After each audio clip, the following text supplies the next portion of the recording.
An elderly man walked into a quiet gas station in Bozeman, Montana, carrying two healthy German Shepherd puppies in his arms. He wasn't there to buy coffee or fuel. Instead, he quietly asked if anyone would take the puppies before he was gone. The young cashier couldn't believe what she was hearing. The dogs were well cared for and looked at the old man with complete trust. Nearby, a former U.S. Marine stood silently beside his retired military canine, watching everything unfold. Then, one of the puppies suddenly grabbed the old man's jacket and refused to let go, while the retired canine stared at him as if it sensed something no one else could. Why would a man who clearly loved these puppies choose to give them away? And how could that heartbreaking decision lead him back to the son he believed had died 15 years ago? This is a fictional story created for storytelling purposes. Before we begin, tell us where you're watching from in the comments below. The late autumn wind swept across the outskirts of Bozeman, Montana, carrying the sharp scent of pine and the promise of the first winter's snow as gray clouds settled low over the empty highway. Walter Hayes had always believed the hardest battles in life were never fought on battlefields or in hospital rooms. They were fought quietly, in ordinary places where strangers smiled politely without realizing someone standing only a few feet away was desperately trying not to fall apart. That belief was what brought the 78-year-old widower through the automatic doors of Miller's Fuel and Market on a cold Thursday afternoon with two German Shepherd puppies resting gently in his arms. The small convenience store looked exactly as it had for years. Fluorescent lights hummed softly above neat aisles of canned food and snacks. A coffee machine released steady clouds of steam beside a display of cinnamon rolls. And every time the entrance doors opened, the scent of gasoline drifted inside, before disappearing beneath the richer smell of fresh coffee. Nothing about the little gas station suggested that anyone's life was about to change. Walter paused for only a second before stepping toward the counter. The puppies attracted attention immediately. They were no more than 12 weeks old, both healthy, clean, and obviously loved.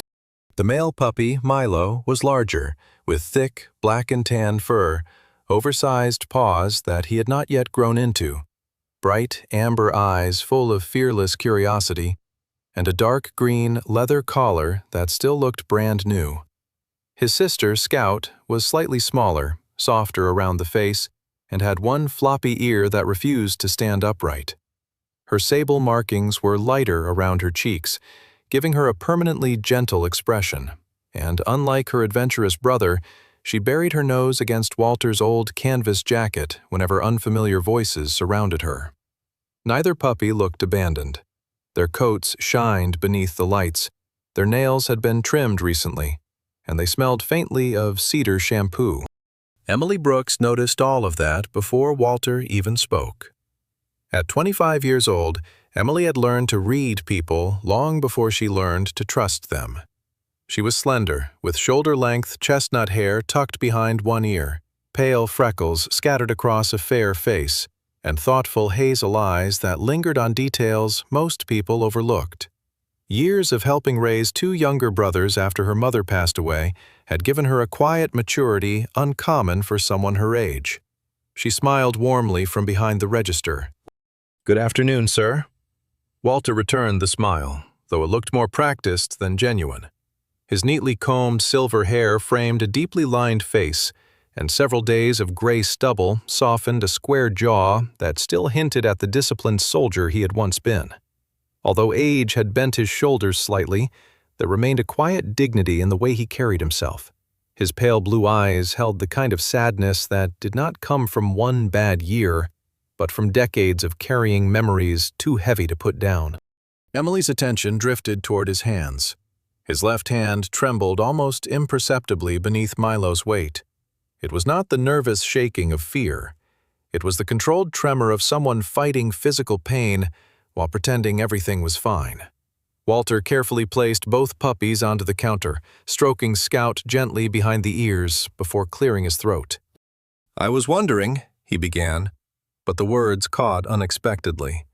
He swallowed and tried again. I was wondering if anyone around here might be looking for 2 German Shepherd puppies. Emily smiled politely. They're beautiful. Walter looked down at Milo, whose tail thumped happily against the counter. They are. Are they yours? Emily asked. Walter hesitated for several seconds before answering quietly. For now.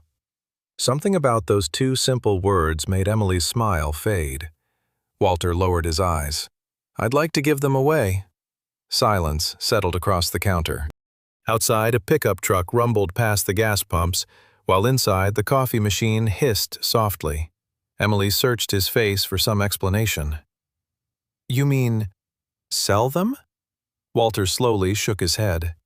No. You want to give them away? Yes. Emily looked back at the puppies. Everything about them suggested they had been loved from the day they were born. Healthy puppies did not simply appear in gas stations waiting for strangers to take them home. May I ask why? She asked gently. Walter reached into the inside pocket of his jacket. Emily instinctively thought he was looking for adoption papers, but instead, he quietly placed a tiny white pill beneath his tongue. The movement was practiced, almost automatic.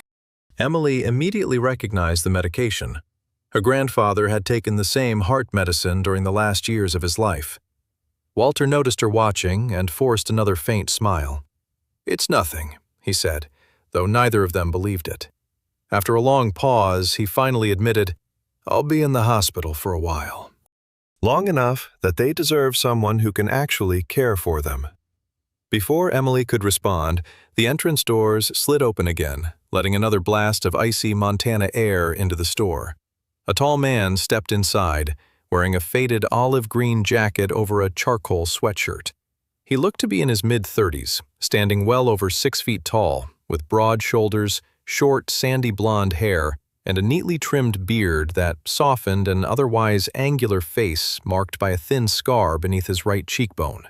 His calm, gray-blue eyes quietly scanned every corner of the room before settling on the counter, a habit that years in the United States Marine Corps had never allowed him to lose. His name was Luke Carter. 3 overseas deployments had left him with few visible scars, but many invisible ones. And although he had returned home months earlier, he still found crowds uncomfortable and silence strangely comforting.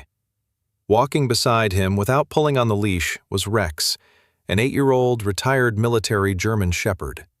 Rex was magnificent. His dark sable coat carried streaks of silver around the muzzle. One small notch was missing from his left ear, and his intelligent amber eyes missed almost nothing. Even in retirement, he moved with the calm discipline of a working dog who had spent years protecting lives. The moment Rex noticed Walter, he stopped. His ears lifted. His body became alert, but he neither barked nor growled. Instead, he watched the elderly man with complete focus. Luke immediately noticed the change. "What is it, buddy?" he asked, quietly. Rex never took his eyes off Walter. Luke followed the dog's gaze and observed the scene from across the room. The puppies looked healthy. The old man looked exhausted. His fingers trembled slightly, and although he tried to hide it, Luke caught the subtle moment when Walter pressed a hand against his chest before quickly lowering it again. Years in the Marines had taught Luke to trust trained dogs, especially Rex. Dogs sensed things people ignored. Luke approached slowly without interrupting. Emily looked back toward Walter. "Maybe an animal rescue could help?" Walter answered more quickly than intended. "No." His voice softened almost immediately. "They've never spent a night in a kennel." He gently scratched Milo beneath the chin before whispering almost to himself, "I promised." He stopped before finishing the sentence. Luke finally spoke. "I've raised shepherds before." Walter turned slowly toward him. For several quiet seconds, the two men simply studied one another. Veterans often recognized each other without uniforms, medals, or introductions. Luke extended his hand. "Luke Carter." Walter accepted it with a surprisingly firm grip despite the slight tremor. "Walter Hayes." Neither man mentioned military service. Neither needed to. Meanwhile, Rex calmly approached the puppies. Scout immediately hid behind Walter's sleeve, while Milo walked forward with fearless curiosity, sniffing the older shepherd's nose. Rex remained perfectly still, allowing the puppy to investigate him. Then, without warning, Milo turned away from Rex, walked back to Walter, and gently caught the bottom of the old man's jacket in his tiny teeth. He wasn't playing. He wasn't tugging. He was simply holding on.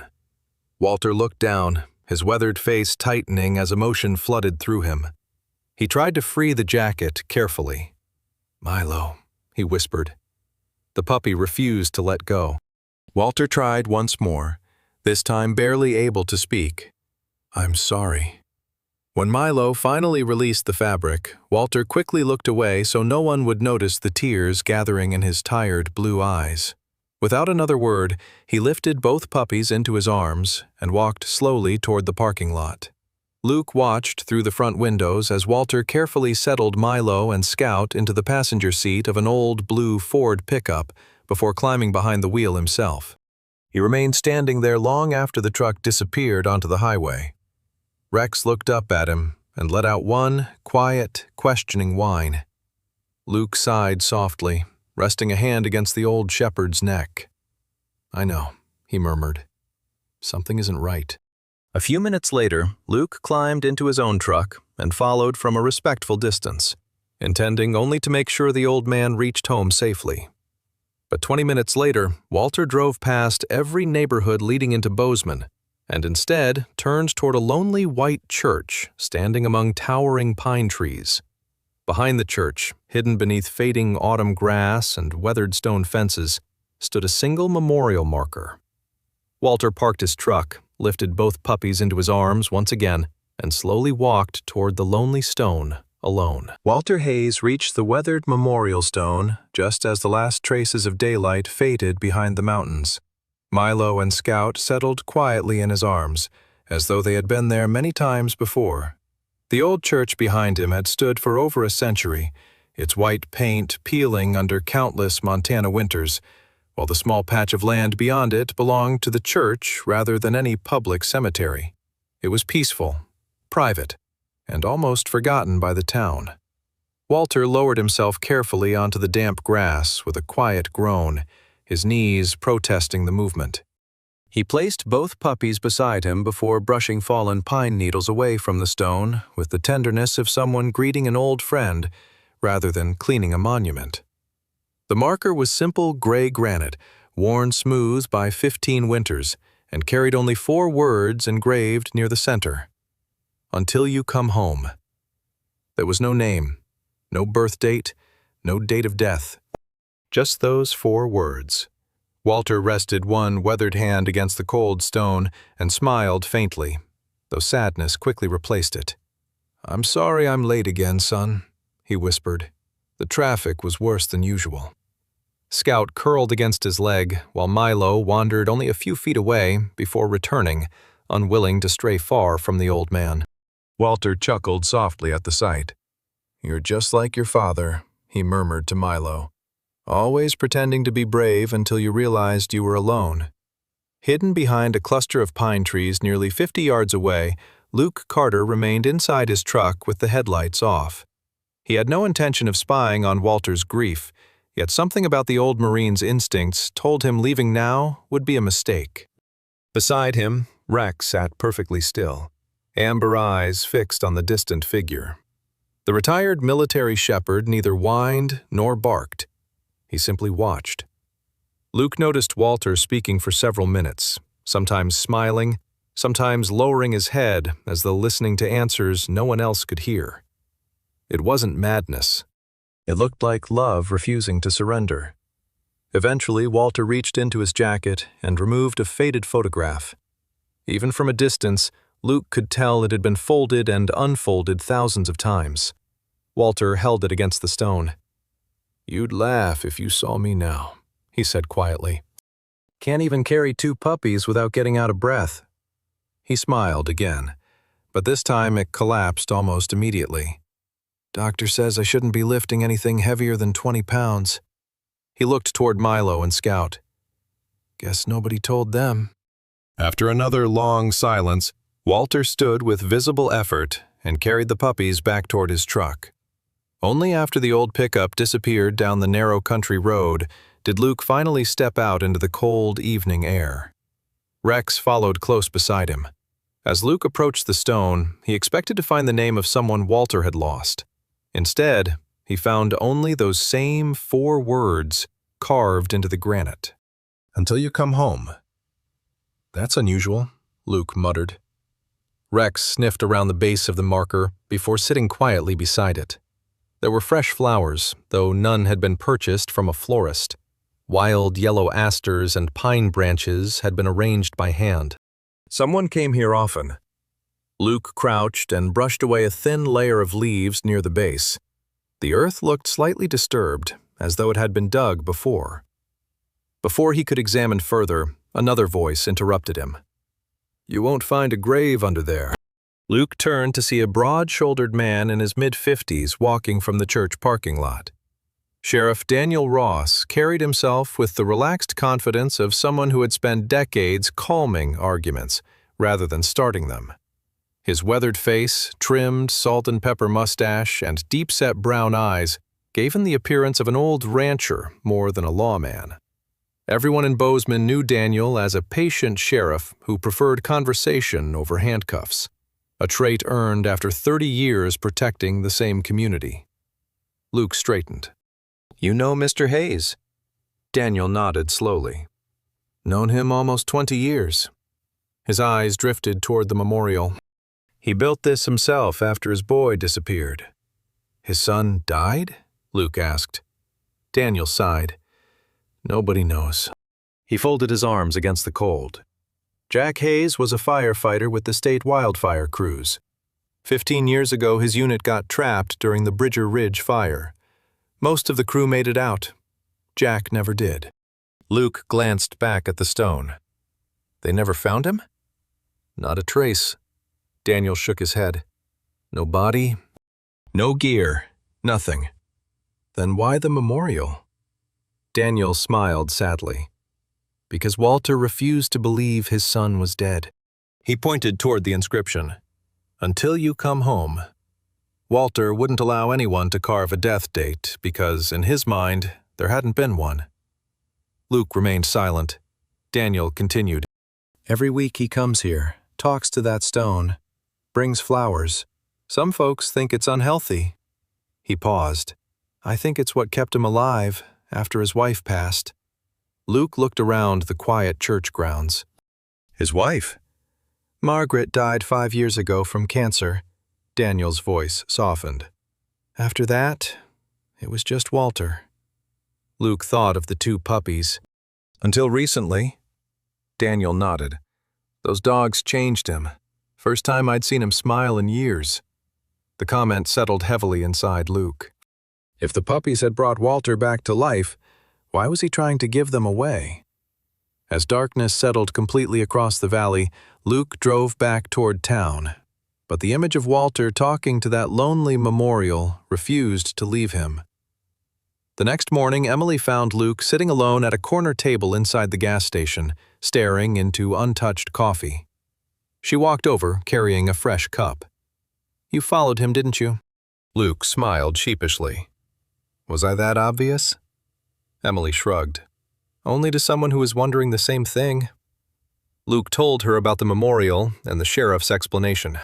Emily listened quietly before asking, Do you think he really believes his son is alive? Luke stirred his coffee slowly. I think believing is all he has left. The conversation lingered in Emily's mind throughout the day. Late that evening, after finishing her shift, curiosity overcame her. She drove past the old church on her way home.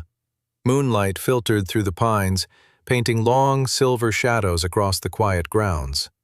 As she slowed near the entrance, movement caught her eye.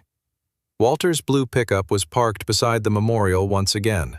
This time, however, he wasn't simply sitting there. He was kneeling beside the stone with a small folding shovel, carefully digging into the earth at its base. Emily switched off her headlights and watched from the road. Walter dug only a short distance before striking something metallic. He brushed away the dirt with trembling hands and lifted out a weathered steel box no larger than a shoebox. He rested it on his knees for several seconds without opening it, as though gathering courage. Finally, he released the rusted latches. Inside lay dozens of carefully bundled letters tied together with faded blue ribbon, old photographs, and newspaper clippings. Walter reached for the newest envelope, and as moonlight illuminated the yellowed paper, Emily noticed something that made her heart skip. The envelope's postmark was dated 3 months after the official report declaring Jack Hayes missing. The old man stared at the letter without speaking, while miles away, Luke's phone buzzed with a message from Sheriff Daniel Ross. "I found something in the old case file. You need to see this first thing tomorrow." A pale winter sunrise spread across the Gallatin Valley, painting the snow-covered hills around Bozeman in soft shades of silver, while the cold morning air carried a silence that seemed almost too heavy to disturb. Luke Carter had spent enough years in the Marines to know that silence rarely meant peace. More often, it meant someone was hiding the truth. That thought stayed with him as he parked outside the Gallatin County Sheriff's Office just after 8 o'clock the following morning. Rex jumped down from the truck without waiting for a command, landing gracefully despite his age. The retired military German Shepherd stretched once before walking calmly beside Luke, his steady pace matching the quiet confidence he had carried through years of service. Inside the station, Sheriff Daniel Ross was already waiting with an old cardboard archive box sitting on his desk. The sheriff had changed out of his heavy winter coat, but still wore worn leather boots dusted with melting snow. His weathered face looked even more serious than the evening before. He slid the box across the desk without saying a word. "I reopened the Hayes file after you left," Daniel said finally. "Something about those letters bothered me." Luke removed the brittle folders one by one. Most contained wildfire reports, search maps, witness statements, and newspaper articles from 15 years earlier. The official story was simple. Jack Hayes, a 29-year-old firefighter assigned to a state wildfire crew, disappeared while helping evacuate another team trapped near Bridger Ridge. Search helicopters spent nearly 3 weeks combing the mountains before the investigation ended without finding either his body or any personal belongings. Luke frowned. "Nothing unusual yet." Daniel nodded. "Keep reading." Near the bottom of the box sat a thin manila envelope stamped with a federal seal. Unlike the other reports, nearly every page inside had been covered with thick black redactions. Luke slowly turned another page before stopping completely. One sentence remained uncovered. Subject was removed under federal authority for witness protection. Luke looked up sharply. Witness protection? Daniel leaned back in his chair.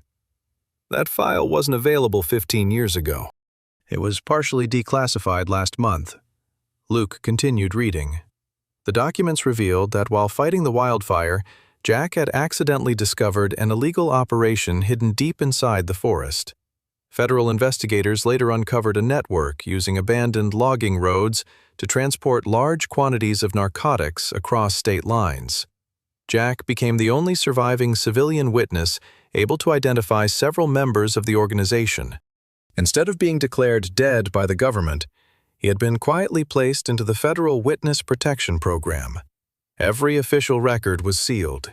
Even local law enforcement received only enough information to close the missing persons investigation. Luke slowly closed the folder. Walter never knew. Daniel shook his head. Not according to these records. So for 15 years, he believed his son died in that fire. Neither man spoke for several seconds. Luke imagined Walter kneeling beside that lonely memorial stone year after year, talking to a son who had been alive somewhere all along. The thought settled like ice in his chest. "Does the file say where Jack went?" Luke finally asked. Daniel sighed. "No, every location is still classified." Luke rubbed a hand across his beard. Someone decided protecting one witness mattered more than telling a father his son was breathing. Daniel answered quietly, "That's how the program works sometimes." Luke wasn't sure that explanation made him feel any better. Meanwhile, across town, Walter Hayes sat alone at the small kitchen table inside his modest wooden house. The home looked exactly like its owner, old, carefully maintained, and carrying more memories than furniture. Family photographs lined the walls, each frame polished despite the years. Most included Margaret, Walter's late wife, smiling warmly beside their son Jack during birthdays, fishing trips, or quiet afternoons in the backyard. Walter had never taken any of them down after Margaret passed away. Some mornings he still caught himself speaking toward the hallway, expecting to hear her answer. Milo lay beneath the table, watching every movement Walter made. The puppy had grown slightly more comfortable over the past few days, but certain sounds still unsettled him. As Walter reached for a coffee mug, a sharp pain shot unexpectedly across his chest. He inhaled too quickly and instinctively grabbed the edge of the table. The ceramic mug slipped from his fingers and shattered across the wooden floor. The crash echoed through the house. Walter closed his eyes, breathing heavily until the pain slowly eased. Beneath the table, Milo jerked backward immediately, his ears flattening against his head. The frightened puppy hurried toward the corner of the kitchen, watching Walter from a distance with uncertain eyes. Walter noticed instantly. Regret washed over him before the pain had fully disappeared. He slowly lowered himself into a chair. "I'm sorry, buddy," he whispered. "Didn't mean to scare you." Milo remained where he was, tail tucked beneath him. Walter understood the reaction better than anyone. Loud noises had frightened him once, too. Even now, decades after leaving the military, nightmares still arrived without warning. Sometimes he woke shouting names of men who never came home. Sometimes he reached instinctively beneath the bed for a rifle that hadn't been there in 40 years. Margaret had always understood. She never woke him suddenly. She simply sat beside him until he remembered where he was. Now the house had become painfully quiet after each nightmare. Later that afternoon, Luke drove to Walter's home, carrying a paper bag filled with fresh groceries Emily had insisted on buying. Walter answered the door, looking more tired than he had at the gas station. The deep circles beneath his blue eyes suggested another sleepless night. Luke offered the groceries with an awkward smile. "Emily said you forgot milk yesterday." Walter accepted the bag reluctantly. "You two worry too much." "Maybe," Luke answered, "but somebody has to." Walter almost smiled. Over coffee, Luke carefully avoided mentioning the witness protection documents. He knew learning the truth without proof would only deepen Walter's pain. Instead, they talked about the puppies. Walter admitted Milo and Scout had been born on a nearby ranch belonging to an old friend. He had planned to keep them only until they found permanent homes. But somewhere between midnight walks and early morning feedings, the little dogs had quietly become family. "Funny thing about getting old," Walter said, staring into his coffee. "You stop believing you'll ever love something new again." His voice grew softer. "Then, life hands you two puppies." Before Luke could answer, someone knocked gently on the front door. Walter frowned. Not expecting anyone. He opened it slowly. No one stood outside. Only a small cardboard package rested neatly on the porch. There was no return address. Walter carried it inside and carefully cut the tape with a pocket knife that looked older than Luke. Inside lay a worn leather dog collar. The brown leather had cracked with age, but the small brass nameplate remained polished enough to read. Ranger Walter stopped breathing for a moment. Luke watched confusion spread across his face before recognition finally arrived. Walter's trembling fingers brushed across the collar. "Jack's dog," he whispered. "He raised Ranger when he was a teenager." Folded beneath the collar was a single handwritten note. Walter unfolded it carefully. The words were painfully short. "Please stop looking for me. I'm safe. Let me stay gone. Jack." The room became perfectly still. Walter read the note again, then a third time. His weathered hands shook so violently the paper slipped onto the table. Tears filled his eyes. not because he had finally received proof that his son had once been alive, but because every year spent kneeling before that lonely memorial stone suddenly felt built upon a truth someone else had chosen to steal from him. Luke reached for the letter, studying the handwriting carefully. Something deep inside him refused to believe the message was as simple as it appeared. Walter, however, never looked at the paper again. He stared only at the old collar lying on the table between them, whispering almost inaudibly, "All these years, my boy was alive." A gray blanket of clouds drifted low above the mountains outside Bozeman, and the steady wind carried the scent of pine through the quiet streets as Luke Carter left before sunrise, with Rex resting calmly in the passenger seat. Sleep had become impossible after reading Jack Hayes's letter. Something about the message felt wrong. It was not simply the words themselves, but the careful choice of them. A man who wanted to disappear forever would never send a treasured dog collar that could immediately reveal he was still alive. Luke had learned long ago that every action left behind a reason. Whoever mailed the package wanted Walter to know his son had survived, yet wanted him to stop searching at exactly the same time. Those two intentions did not belong together. Sheriff Daniel Ross agreed. Before Luke departed, the sheriff handed him copies of the federal documents, along with a single name that had escaped the black ink of government redactions: Ethan Brooks. Daniel believed it might have been the federal marshal assigned to Jack's relocation years earlier. Luke spent the next 2 days following that fragile thread. Rex accompanied him through long drives across Montana, small county records offices, forgotten newspaper archives, and conversations with retired federal employees who remembered only fragments of old cases. Eventually, one elderly records clerk in Helena quietly mentioned that Ethan Brooks had retired near Coeur d'Alene, Idaho. Luke drove there the following morning.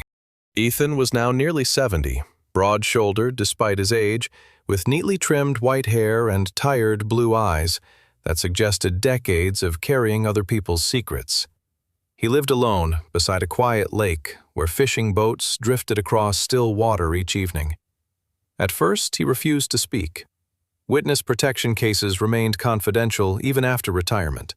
But when Luke showed him Walter's photograph standing beside the empty memorial stone, the old marshal remained silent for a very long time. Finally, he sighed. "That father deserved better," Ethan admitted softly. "But sometimes there are no good choices." Luke asked only one question: "Is Jack alive?"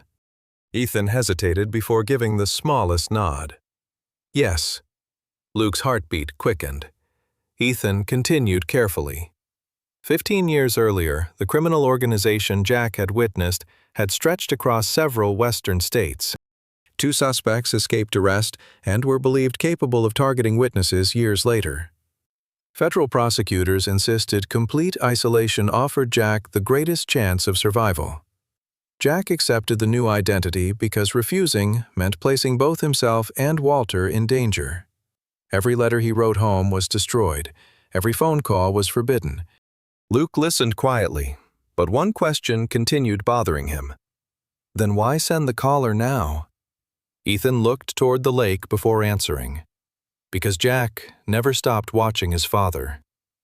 Ethan revealed something Walter had never known. Under his new identity, Jack had secretly returned to Montana several times over the past decade. He never entered town during daylight. He parked far away, watched Walter's home from a distance, sometimes followed him through the farmer's market or church parking lot, just long enough to know he was healthy, then disappeared again before anyone noticed. Once, after Margaret's funeral, Jack had stood nearly 200 yards away among the trees while everyone else left the cemetery. He cried alone because approaching the grave would have exposed both himself and his father. Luke felt his throat tighten. Walter has been talking to his son's gravestone every year. Ethan lowered his head, and Jack has been listening from the shadows more than once. Ethan finally handed Luke a folded piece of paper containing only a first name, a town, and a phone number. Caleb Morgan, Twin Falls, Idaho. "That's all I can legally give you." Luke thanked him and left immediately. Rex seemed unusually alert during the 4-hour drive south, almost sensing they were approaching something important. Twin Falls welcomed them with wide-open skies and endless farmland stretching toward distant hills. The address led Luke to a small custom furniture workshop on the edge of town. Inside, the smell of freshly cut cedar filled the air. A tall man stood beside a workbench, sanding the edge of a handmade rocking chair. He appeared to be in his mid-40s, with broad shoulders, dark blonde hair beginning to gray around the temples, strong hands marked by years of woodworking, and calm blue eyes that reminded Luke instantly of Walter. The man froze the moment he saw Rex. Then his eyes shifted toward Luke. Neither spoke for several seconds. Finally, the man whispered, "Did my father send you?"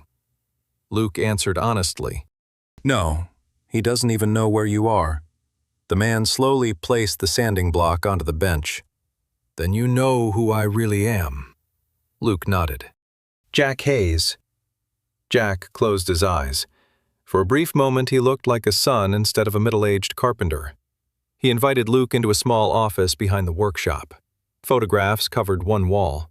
A smiling wife, 2 young daughters around 8 and 10 years old, fishing trips, school graduations, birthday cakes. A completely different life built upon another man's name. Jack explained everything without excuses.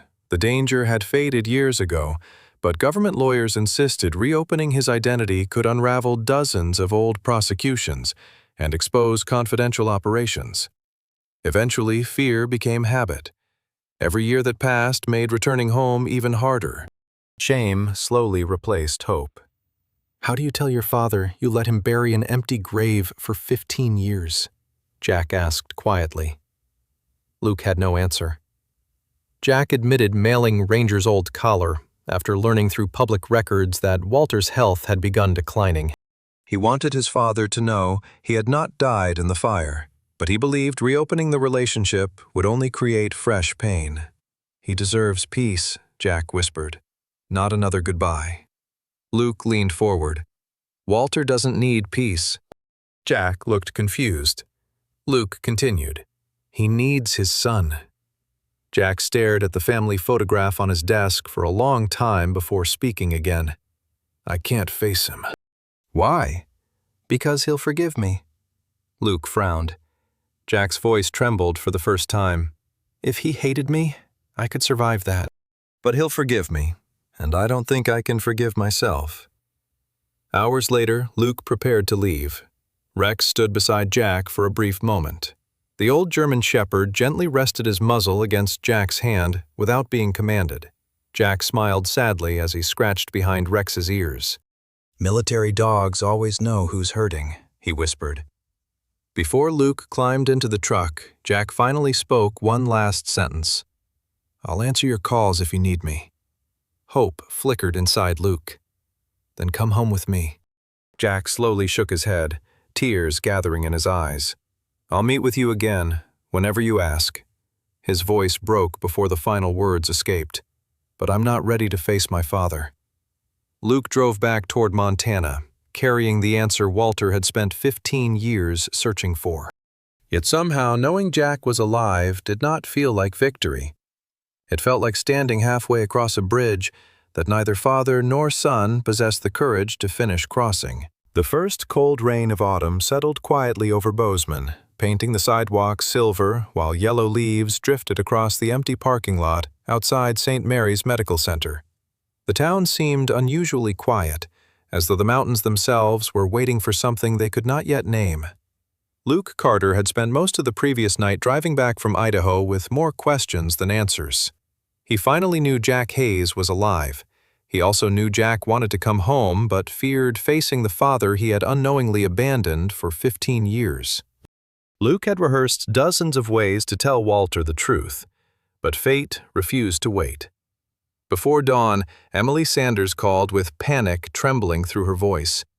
Walter had collapsed while walking outside to feed Milo and Scout. The elderly man had complained of crushing pain across his chest before losing consciousness beside the porch steps. Fortunately, Emily had arrived with groceries only minutes later. She immediately called an ambulance while Milo barked relentlessly until the paramedics arrived. Now Walter rested inside the cardiac observation wing, connected to monitors whose steady electronic rhythm filled the otherwise silent room. Doctors assured Luke the 78-year-old had suffered only a moderate cardiac episode rather than a massive heart attack, but they insisted he remain hospitalized for several days. Years of stress, loneliness, untreated grief, and advanced age had finally demanded payment. Walter looked noticeably older than he had only a week earlier. His weathered face had become pale beneath his neatly trimmed white beard, while the deep wrinkles around his tired blue eyes seemed carved even deeper by exhaustion. Yet despite the tubes attached to his arms, his first concern was not himself. It was the dogs. "They're frightened," he whispered as Luke entered the room. "Milo won't understand where I went." Luke forced a reassuring smile, although worry tightened inside him. "Emily is checking on them every few hours. They'll be all right." Walter slowly shook his head. "No. Milo has already lost one family." Luke knew exactly what Walter meant. Milo had first been abandoned when Walter tried giving him away at the gas station. Then the dog had nearly lost him again only weeks later. Dogs remembered fear differently from humans. They rarely forgot abandonment. Luke left the hospital that afternoon, intending to bring Milo and Scout temporarily to his own ranch until Walter recovered. Rex traveled beside him in silence. When they arrived at Walter's modest farmhouse, the front porch looked strangely empty.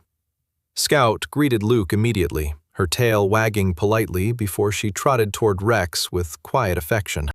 The younger female German Shepherd had grown far more confident over the past month, thanks largely to Walter's patient kindness. Milo, however, never came. Luke finally found him lying beside Walter's worn recliner in the living room. The large, black and tan shepherd barely lifted his head when Luke entered. His amber eyes remained fixed on the front door, waiting. Luke knelt beside him. "Come on, buddy. You're staying with me for a few days." Milo refused even to stand. Luke clipped on the leash anyway, but the powerful shepherd planted himself firmly against the hardwood floor. Years of Marine service had taught Luke how stubborn military dogs could become once they committed to a decision. Still, he had never seen resistance quite like this. Rex approached and gently nudged Milo's shoulder, as if encouraging him to follow. Milo glanced at his old companion, but remained exactly where he was.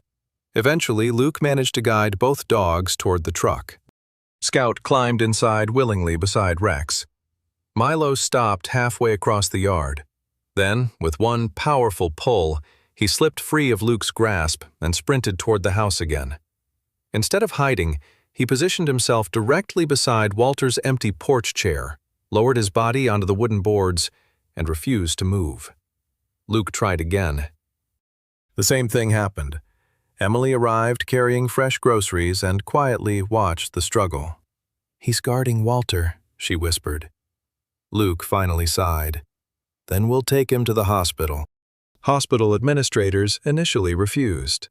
Large working dogs were generally prohibited inside patient areas except certified service animals. Luke calmly explained Rex's military background and Milo's emotional condition, while Emily spoke with the nursing supervisor. After considerable discussion, they received permission for a brief, supervised visit under strict conditions. As soon as Milo entered Walter's hospital room, everything changed. The powerful shepherd froze for 1 second, recognizing the familiar scent despite the antiseptic air surrounding the bed. Then he hurried forward, ignoring everyone else. Walter smiled weakly. "There you are, old boy." Milo placed both front paws carefully onto the mattress before lowering his head onto Walter's legs. The movement was gentle, almost unbelievably careful for such a strong dog. Walter reached down with trembling fingers and buried them deep into Milo's thick fur. Neither moved. Several nurses quietly paused outside the doorway. Even seasoned hospital staff rarely witnessed such complete trust between man and dog. Luke stepped after several minutes. "Walter, I was thinking of taking Milo and Scout back to my ranch until you're discharged." Walter nodded reluctantly. That's probably best. Before Luke finished unclipping the leash, Milo reacted instantly. The shepherd wrapped his front legs around Walter's right leg as much as the hospital bed allowed, pressing his face tightly against the old man's blanket. It was not aggression. It was desperation. Luke gave the leash another gentle tug. Milo refused. Another attempt brought the same response. The shepherd held Walter's leg tighter, letting out a low whine unlike anything Luke had ever heard from a trained working dog. It sounded almost like pleading. Walter's breathing became uneven. For several long seconds, he simply stared at Milo's eyes. Then something inside the old man finally broke. 15 years of believing his son had died, months of carrying unbearable guilt over trying to give away the dogs, a lifetime of teaching himself never to cry because men of his generation endured pain silently. All of it collapsed at once. Tears rolled freely down his weathered face.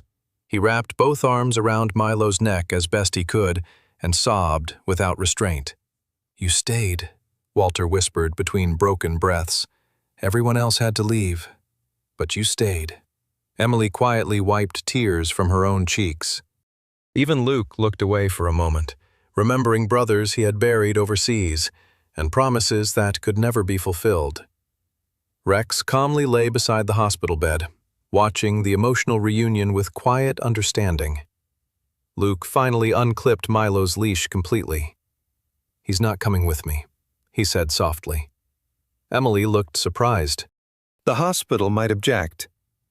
Luke smiled. "Then I'll sleep in this chair every night if I have to. Those two dogs belong with Walter." Hospital staff eventually agreed after witnessing how dramatically Walter's blood pressure and anxiety improved once Milo settled beside the bed while Scout rested peacefully nearby.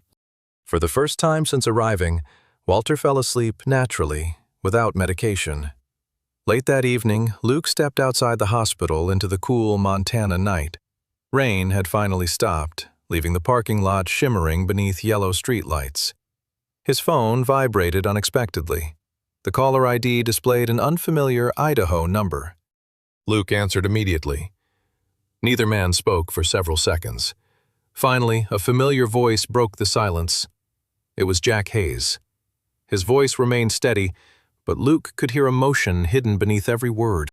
"I kept thinking about what you said," Jack admitted quietly, "about my father needing his son." Luke waited. Jack inhaled deeply before continuing. "I spent 15 years running from one conversation." Another pause followed. Then came the words Luke had almost stopped hoping to hear. "Tell me where he is." Luke's heartbeat quickened. "Walter's in St. Mary's Hospital." Jack answered without hesitation this time. "I'll leave before sunrise." Luke closed his eyes with relief. "You're coming home?" Jack's voice cracked ever so slightly. "I'm finally ready to face my father." A pale sunrise spread across the Bridger Mountains as the first light slipped through the hospital windows, turning the polished floors of St. Mary's Medical Center into ribbons of gold. Outside, Bozeman was waking to another ordinary day, unaware that one broken family was about to begin healing after 15 years apart. Luke Carter had barely slept. He remained in the uncomfortable chair beside Walter Hayes' hospital bed throughout the night, while Rex rested quietly beneath the window, and Milo refused to leave Walter's side for even a minute. Scout curled beside the foot of the bed, lifting her head every time a nurse entered before settling back into peaceful sleep. Shortly after 7 o'clock, Luke's phone vibrated. He glanced at the screen and silently stood. "He's here," he whispered to Emily, who had arrived early, carrying coffee and clean clothes for Walter. Walter looked up weakly. "Who's here?" Luke hesitated for only a moment. "Someone who's been trying to find the courage to come home." He stepped into the hallway where a man stood alone near the elevators. Jack Hayes looked older than his 42 years. He was nearly as tall as Luke, with broad shoulders that had once belonged to a firefighter before years of stress had quietly bent them forward. Dark brown hair now carried streaks of premature gray around his temples. A rough beard framed his angular jaw, while deep lines beneath tired hazel eyes hinted at countless sleepless nights. He wore ordinary jeans, worn work boots, and a faded denim jacket, looking more like a ranch mechanic than someone who had spent over a decade living beneath a different identity. Jack's eyes immediately searched the hallway. "How is he?" Luke answered honestly. "Stable. The doctors expect a full recovery if he avoids unnecessary stress." Jack gave a bitter smile. "Then maybe I should leave." Luke folded his arms. "You didn't drive 8 hours to leave." Jack stared through the hospital window overlooking the parking lot. His voice became quieter. "I never wanted him to believe I abandoned him." Luke waited. He understood Jack had carried these words for years. "The warehouse fire wasn't an accident," Jack finally said. "The gang I testified against found out I survived. Federal agents pulled me out before anyone else arrived. They told my father I'd died, because if the criminals believed I was alive, they'd hunt everyone connected to me." Luke nodded. Much of that matched the sealed record Sheriff Ross had uncovered. Jack continued. "Witness protection gave me another name in Idaho. I wasn't allowed to contact anyone. Not my father, not my friends, nobody." He laughed once without humor. "Every birthday I wondered whether Dad was still alive. Every Christmas I almost drove here." Luke quietly asked, "Then why didn't you?" Jack closed his eyes. "Because after enough years, shame becomes heavier than fear." I didn't know how to explain 15 years of silence. Another long silence settled between them before Luke spoke again. "Walter doesn't need an explanation first." Jack looked confused. Luke continued softly. "He just needs his son." Jack lowered his head. "There's something else he deserves to know." Luke listened carefully. "When I finally realized I'd never be allowed to return home, I heard through an old friend that Dad was living completely alone." Jack swallowed hard. "I couldn't visit him, but I could still help him." Luke immediately understood.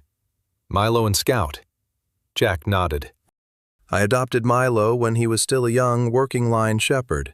Scout came 2 years later. They became my family while I lived under another name."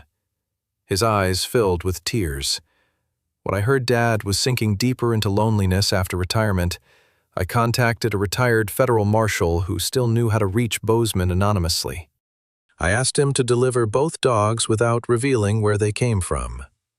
Luke looked surprised. "You were the one who sent them." Jack smiled sadly. "Dad always loved German Shepherds. I hoped they'd give him a reason to keep living." He laughed quietly again. "Instead, he almost gave them away." Luke placed a reassuring hand on Jack's shoulder. "He didn't know they were your final gift." Jack nodded. "I know. Milo probably forgave him long before I did."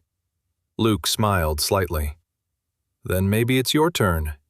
Together they walked toward Walter's room. Before Jack entered, Milo suddenly lifted his head. The large shepherd stared toward the hallway, ears standing perfectly upright. A second later, the dog rose to his feet. Without barking, Milo walked directly past Luke and stopped in front of Jack. The shepherd studied him silently. 15 years had changed Jack's appearance, but dogs remembered scents differently than humans remembered faces. Milo stepped closer, sniffed Jack's trembling hand, then wagged his tail once. Only once. It was enough. Jack dropped to one knee as tears rolled freely down his face. "You remembered me." Milo gently pressed his forehead against Jack's chest. Scout hurried over seconds later, tail whipping excitedly, as though recognizing a long-lost family member. The movement caught Walter's attention. He slowly turned toward the doorway. At first, confusion crossed his face. Then his eyes widened. The room became completely silent. Jack stood frozen only a few feet away. Walter stared at him without breathing. 15 years of grief collided with hope in one impossible moment. "Dad," Jack whispered. Walter shook his head as though afraid the image might disappear. "Jack?" His voice barely existed. Jack crossed the room slowly before kneeling beside the hospital bed. Neither man knew what to say first. Walter reached forward with trembling fingers and touched his son's face, as though confirming he was real. "You're alive." Jack finally broke completely. "I'm sorry." Walter pulled him into the strongest embrace his recovering body could manage. Father and son held each other, while 15 years of silence dissolved into tears neither of them tried to hide. No one interrupted. Emily quietly stepped outside with wet eyes. Luke looked away toward the window, giving them privacy. Even the nurses passing through the hallway instinctively continued walking without entering. After several long minutes, Jack explained everything.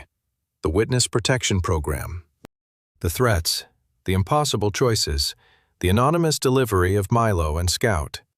Walter listened without anger. He understood that both of them had been victims of circumstances larger than themselves. When Jack finished, Walter smiled through exhausted tears and rested one hand on Milo's broad head while the other remained on Scout's neck. "Looks like these two stubborn dogs were bringing my family back together all along." Everyone laughed softly. Luke finally spoke. "I guess that settles one question." Walter looked toward him. Luke smiled. "You're keeping the dogs." Walter gently scratched behind Milo's ears. "Keeping them?" He chuckled. "They're already home." The room filled with a peace none of them had believed possible, only weeks earlier. Outside the hospital window, the Montana wind carried golden leaves across the parking lot, as though autumn itself were quietly turning another page. Before leaving that afternoon, Jack stood beside Luke near the hospital entrance. "The surgeon said Dad will probably need bypass surgery within a few months," Luke said. Jack nodded thoughtfully. He looked toward the mountains surrounding Bozeman before speaking with complete certainty. "Then I won't be going back to Idaho." Luke raised an eyebrow. Jack smiled for the first time without sadness. "As soon as his surgery is finished, I'm moving home for good." Luke extended his hand. Jack shook it firmly. Behind the hospital windows, Walter sat smiling with Milo resting against his bed and Scout sleeping peacefully nearby, completely unaware that the family he had believed lost forever had finally found its way back together. The warm sunlight of early autumn bathed Bozeman, Montana in golden light as gentle breezes carried the scent of pine through streets that no longer felt touched by loneliness. Nearly 3 months had passed since Walter Hayes entered St. Mary's Medical Center for heart surgery, and for the first time in years, every morning began with something he had almost forgotten how to expect: hope. The operation had been long, lasting nearly 6 hours, and although the surgeons warned that recovery would take patience, the procedure had been a complete success. Luke Carter never left the hospital waiting room during those endless hours. Emily Brooks arrived before sunrise, carrying fresh coffee and homemade sandwiches, refusing to let either Luke or Jack spend the day hungry. Even Rex, despite his aging joints, waited quietly beneath Luke's chair until the surgeon finally emerged with a tired smile and the words everyone had prayed to hear: "He's going to be all right." Jack Hayes closed his eyes, tears silently slipping down his face. 15 years earlier, he had believed protecting his father meant disappearing forever. Standing outside the operating room that day, he finally understood that protecting someone also meant having the courage to stay. Recovery was slow but steady. Walter stubbornly insisted on walking the hospital corridors long before the nurses recommended it, grumbling that Marines and old soldiers healed faster when people stopped fussing over them. Jack only laughed because he had inherited that same stubbornness. Father and son slowly learned to live together again. They talked late into the evenings, sometimes about the years they had lost, but more often about ordinary things they had missed: favorite fishing spots, baseball games, Margaret's famous apple pie, and stories Walter had never had the chance to tell. There were awkward silences at first. 15 years could not disappear overnight, yet every shared breakfast, every repaired fence, Every quiet afternoon on the porch slowly replaced those missing years with new memories. True forgiveness, Walter realized, was not one dramatic moment. It was choosing the same person every single day after the pain had already been acknowledged. Jack kept his promise. Within a month of Walter's surgery, he sold his furniture workshop in Idaho, packed the few belongings that mattered most, and returned permanently to Bozeman. The old farmhouse, once painfully quiet, gradually came alive again. Together they repaired loose porch boards, repainted weathered walls, fixed broken gutters, and planted flowers Margaret had once loved along the front walkway. The house no longer felt like a museum dedicated to loss. It finally became a home again. Luke remained part of that home, almost without realizing it. He still visited several times each week, usually bringing Rex along for long walks with Milo and Scout across the open fields behind Walter's property. Emily came nearly every Sunday, carrying homemade pies, fresh bread, or whatever recipe she had decided to experiment with that week. Walter often joked that she ignored invitations because she had unofficially adopted all of them instead. Emily always rolled her eyes before reminding him that somebody had to make sure 4 stubborn men and 3 German shepherds remembered to eat properly. Time moved quietly forward. By the following autumn, Milo and Scout were no longer oversized puppies stumbling across hardwood floors. They had grown into magnificent German shepherds with powerful shoulders, confident movements, and the calm intelligence so characteristic of their breed. Milo remained slightly larger, carrying himself with quiet confidence remarkably similar to Walter's younger military photographs. Scout stayed gentler by nature, rarely leaving Walter's side whenever he worked in the garden or rested on the porch swing. Every evening, the 2 shepherds waited faithfully beside the driveway until Jack returned from work, then greeted him exactly as though no time had passed at all. Rex, now approaching 9 years old, watched the younger dogs with patient dignity. Though slower than before, he still corrected their occasional bursts of youthful excitement with a single look that immediately restored perfect manners. Luke often laughed that retirement had transformed Rex from a military working dog into the strictest grandfather imaginable. One crisp October afternoon, almost exactly 1 year after everything had begun, Walter surprised everyone by asking Jack to drive him into town. "There's somewhere I'd like to go," he said. 20 minutes later, Jack pulled into the parking lot of Miller's Fuel and Market. The little gas station looked almost unchanged. The same coffee machine steamed beside the counter. The same faded signs hung outside near the fuel pumps. Emily, who still worked there part-time, despite helping manage her family's bakery, looked up from the register and immediately smiled as the familiar group walked through the automatic doors. Walter entered first, standing straighter than he had the year before. His silver hair remained neatly combed, and although his face still carried the deep lines of age, there was peace in his blue eyes that had not existed before. Jack walked beside him carrying a paper bag filled with fresh cinnamon rolls from Emily's bakery. Luke followed with Rex at his side, while Milo and Scout trotted proudly beside Walter without leashes, perfectly disciplined after months of patient training. Emily laughed the moment she saw them. "Well," she said warmly, "this is a sight I never expected." Walter looked around the familiar store. He could still picture himself standing beside that same counter, convinced he was saying goodbye to the only family he had left. Back then, he believed his future contained only hospital rooms, empty silence, and memories too painful to carry. He never imagined that one stranger would choose not to walk away. Emily leaned across the counter with a playful smile. "So," she asked, glancing toward Milo and Scout, "are you still thinking about giving those 2 away?" Everyone laughed softly, except Walter. The old man looked first toward Luke, remembering the former Marine who had trusted his instincts instead of minding his own business. Then he looked at Emily, whose simple kindness had reminded him that compassion often began with ordinary conversations. Finally, his eyes rested on Jack, standing beside him, alive, smiling, and home where he belonged. Milo gently leaned against Walter's leg, exactly as he had done on that unforgettable afternoon a year earlier. Scout sat quietly beside him, watching his face with complete devotion.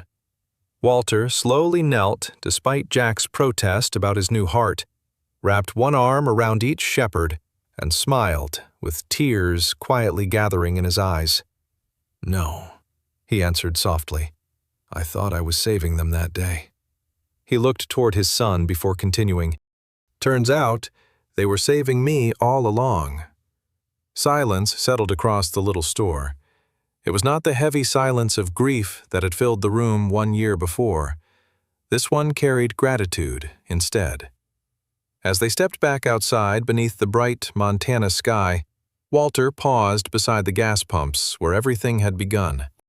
He watched Jack laughing with Luke while Emily threw a tennis ball for Milo, Scout, and even old Rex, who reluctantly joined the game after pretending he was too dignified to chase anything. Walter smiled to himself. Life had not returned what he had lost.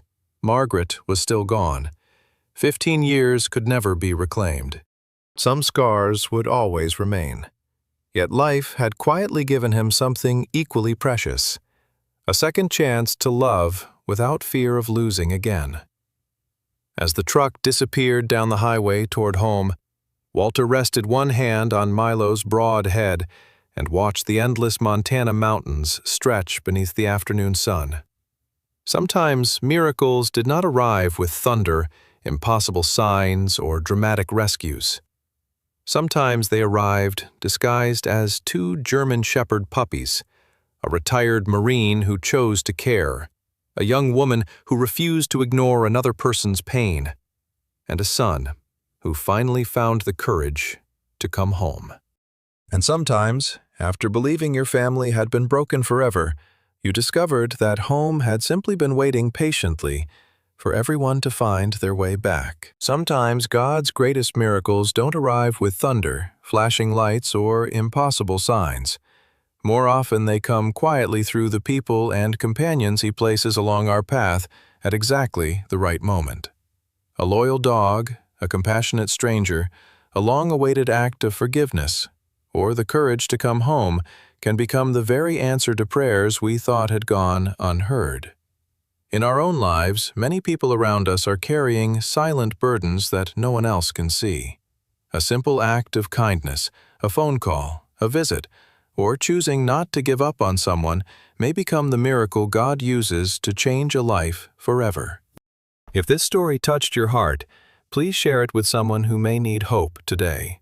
We'd love to know where you're watching from, so leave your country or city in the comments below. And if you enjoy stories of faith, hope, courage, and healing, don't forget to subscribe and join our growing family. May God bless you, watch over your loved ones, strengthen your heart in difficult times, and fill your home with peace, love, and His endless grace. Amen.